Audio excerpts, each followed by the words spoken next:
Hi అండి, welcome back to తెలుగువారి రుచులు. నేను మీ హర్ష. ఈరోజు నాకు మీకు మనందరికి ఎంతగానో నోరూరించే రొయ్యల నిల్వ పచ్చడి. రొయ్యల పచ్చడి ఉంటే చాలండి, ఇంట్లో ఆ రోజు కర్రీ ఉన్నా లేకపోయినా సరే కడుపు నిండా తినేయొచ్చు. ఎక్కువగా సీ ఫుడ్ లవర్స్ అయితే ఇంకా చెప్పనవసరం లేదనుకోండి, అంత ఇష్టంగా తింటారు. ఒకసారి పచ్చడి పడితే 3 నెలల వరకు కూడా ఫ్రెష్ గా తినొచ్చండి, ఫ్రిడ్జ్ లో పెట్టుకోకుండా. మాగే కొద్దీ పచ్చడి రుచి మరింత పెరుగుతుంది. వేడి వేడి అన్నంలోకి ఈ రొయ్యల పచ్చడి కలుపుకొని దానిలోకి ఈ మాగిన రొయ్యను ఉంచుకుని తింటే ఎన్ని కష్టాలున్నా సరే ఇట్టే మర్చిపోతారనుకోండి. మరి మీకు కూడా రెసిపీ కావాలా? రెసిపీ కావాలంటే ఇంకా లేట్ చేయకుండా చలో మరి కిచెన్ కి.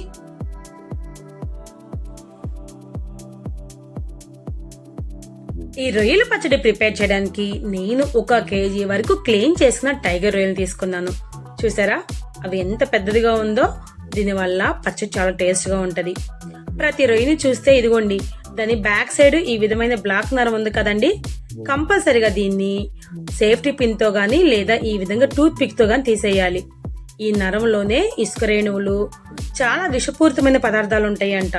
సో వీటిని తీకోకుండా మన రెసిపీ ప్రిపేర్ చేస్తే కంపల్సరిగా హెల్త్ ఇష్యూస్ వచ్చే ఛాన్సెస్ ఉంటాయంటారు. అందుకనే రొయ్యలతో ఏ రెసిపీ ప్రిపేర్ చేసినా కంపల్సరీగా ఈ నరం తీసిన తర్వాతే రెసిపీస్ ప్రిపేర్ చేసుకోండి.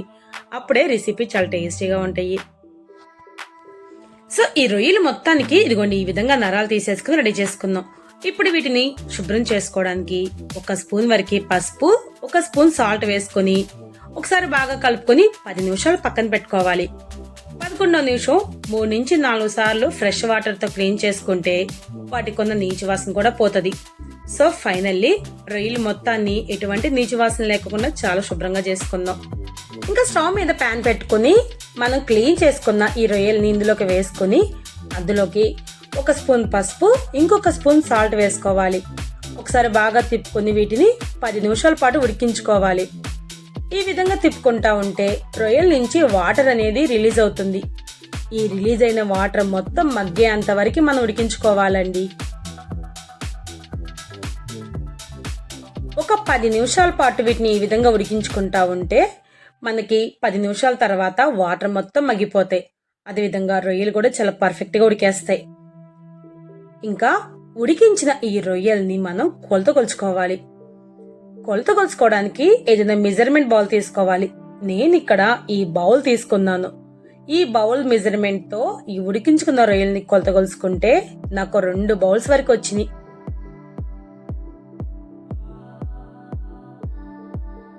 ఇంకా ఈ ఉడికించిన రొయ్యల్ని పక్కన పెట్టేసుకుని ఇప్పుడు మసాలా పౌడర్ ప్రిపేర్ చేసుకుందాం. ఇప్పుడు ఇంకొక ప్యాన్ లోకి 2 స్పూన్ల వరకు మెంతులు, 2 స్పూన్ల ఆవాలు, 2 స్పూన్ల ధనియాలు వేసుకోవాలి. ఇంకా వీటితో పాటు 1 స్పూన్ జీలకర్ర కూడా వేసుకుని ఇందులోకి 3 యాలకులు, అదేవిధంగా చెక్క, 5 లవంగాలు కూడా వేసుకుని లో ఫ్లేమ్ లో పెట్టుకుని దూరగా వేయించుకోవాలి. ఇలా జస్ట్ 3-4 నిమిషాలు వేయించుకున్న తర్వాత ఇంకా కలర్ మారుతుంది అన్నప్పుడు ఇంకా స్టవ్ ఆఫ్ చేసుకోవాలి.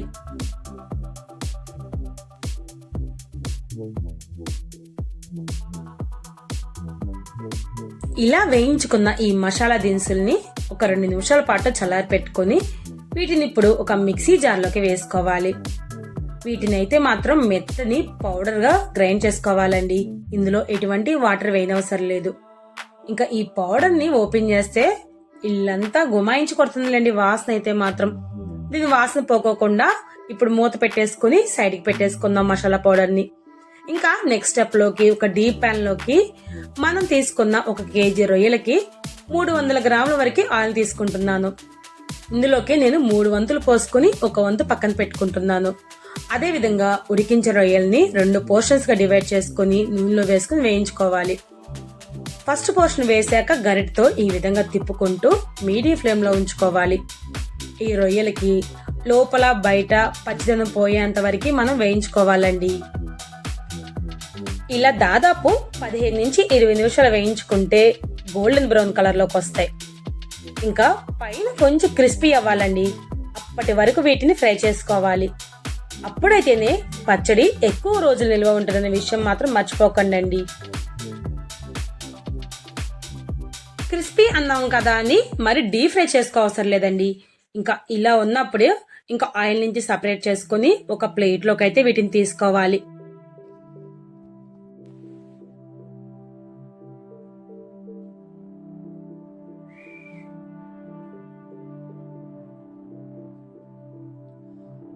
ఇంకా ఒక పోర్షన్ వరకే ఫ్రై అవగానే ఇంకా మిగిలిన పోర్షన్ కూడా వేసుకొని వాటిని కూడా మీడియం ఫ్లేమ్లో ఉంచుకొని ఒక 15 నిమిషాల పాటు ఫ్రై చేసుకుంటా ఉంటే అవి కూడా ముందు మనం ఏ కలర్లో వేయించుకున్నామో అదే కలర్తో అంతే క్రిస్పీగా ఉంటాయి.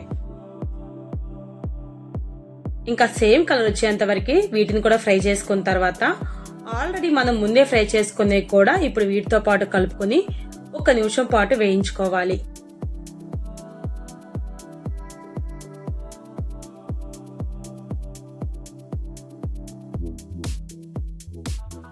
ఇలా ఫ్రై చేసుకోవడం వల్ల మనకి అన్ని సేమ్ కలర్లోకి వస్తాయి. ఇప్పుడు మనం పక్కన పెట్టుకున్న మిగిలిన ఆయిల్ కూడా వేసుకొని ఇంకొకసారి కలుపుకోవాలి. తర్వాత ఇందులోకి ఫ్రెష్గా అంటే నాన్ వెజ్ పికిల్ ఏది ప్రిపేర్ చేసినా కంపల్సరీగా అల్లం వెల్లుల్లి పేస్ట్ అప్పటికప్పుడే ప్రిపేర్ చేసుకునేది వేసుకోవాలి. సో నేను ఇక్కడ 2 స్పూన్ల వరకు అల్లం వెల్లుల్లి పేస్ట్ కూడా వేసుకొని ఇంకొకసారి తిప్పుకుంటున్నాను. దీనికి ఉన్న పచ్చివాసన పోయేంత వరకు అంటే 2 నిమిషాల పాటు ఫ్రై చేసుకుంటే సరిపోతుంది. ఇంకా ఫైనల్గా ఇందులోకి నేను 120 గ్రాముల వరకు సాల్ట్ కూడా వేసుకుంటున్నానండి. ఆల్రెడీ రొయ్యలు ఉడికించేటప్పుడు కొంచెం సాల్ట్ వేసుకున్నాం కాబట్టి చూసి వేసుకోవాలి సాల్ట్ అనేది. ఇంకా సరిపోకపోతే లాస్ట్లో అయినా సరే వేసుకోవచ్చు. సాల్ట్ కూడా వేసిన తర్వాత ఇంకొకసారి బాగా కలుపుకోవాలి. ఇప్పుడు లో ఫ్లేమ్లోనే ఉంచుకొని మనం ప్రిపేర్ చేసుకున్న మసాలా పౌడర్ని కూడా ఇందులోకి వేసుకోవాలి. ఇలా స్టవ్ మీద ఉన్నప్పుడే మసాలా పౌడర్ వేసుకోవడం వల్ల పచ్చడికి చేదు అనేది రాదండి. సో అందుకనే మసాలా పౌడర్ వేసిన తర్వాత 1 నిమిషం ఉంచి ఇంకా ఇమీడియట్గా స్టవ్ ఆఫ్ చేసుకోవాలి. ఈ విధంగా కలిపేసుకున్న తర్వాత ఇందులోకి మనం కారం కూడా వేసుకోవాలి. నేను ఇక్కడ 200 గ్రాముల వరకు పచ్చడి కారం కూడా వేసుకుంటున్నానండి. నాన్ వెజ్ పచ్చళ్ళకి కొంచెం స్పైసీ ఎక్కువగానే ఉండాలి, అందుకని నేను 200 గ్రాములు బట్టి వేసుకుంటున్నాను. మీరు మాత్రం మీ స్పైసీ లెవెల్స్ని బట్టి 1 స్పూన్ ఎక్కువ తక్కువ చూసి వేసుకోండి.